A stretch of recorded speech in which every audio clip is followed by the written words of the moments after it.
So ఇప్పుడున్న సిచ్యువేషన్‌లో దీన్ని వార్ అనుకోవచ్చా? ఒక రివెంజ్ అనుకోవచ్చా? సో ఇది వార్ కాదు, రివెంజ్ కాదు. హ్మ్.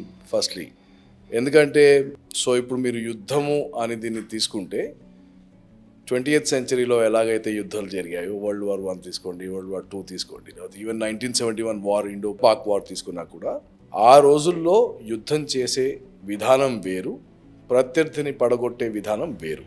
హ్మ్. ఇవాళ we are in a globally connected world and మనం ఇవాళ we have so many interrelationships, right?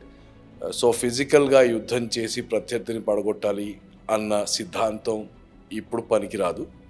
And మనం పాకిస్తాన్తో యుద్ధంలో ఉన్నామా అంటే ఫిలసాఫికల్గా మాట్లాడితే గత 50 సంవత్సరాలుగా మన ఇద్దరి మధ్యలో ఘర్షణలు జరుగుతూనే ఉన్నాయి, ఒక యుద్ధం జరుగుతూనే ఉంది. కరెక్ట్. సో ఘర్షణ ఉంది. హ్మ్. ఓకే, నా మీరు ఈ పర్టికులర్ ఉదంతం తీసుకుంటే పహల్గాన్ తర్వాత మనం యుద్ధం చేయడం 22 ఏప్రిల్కే స్టార్ట్ చేసాం.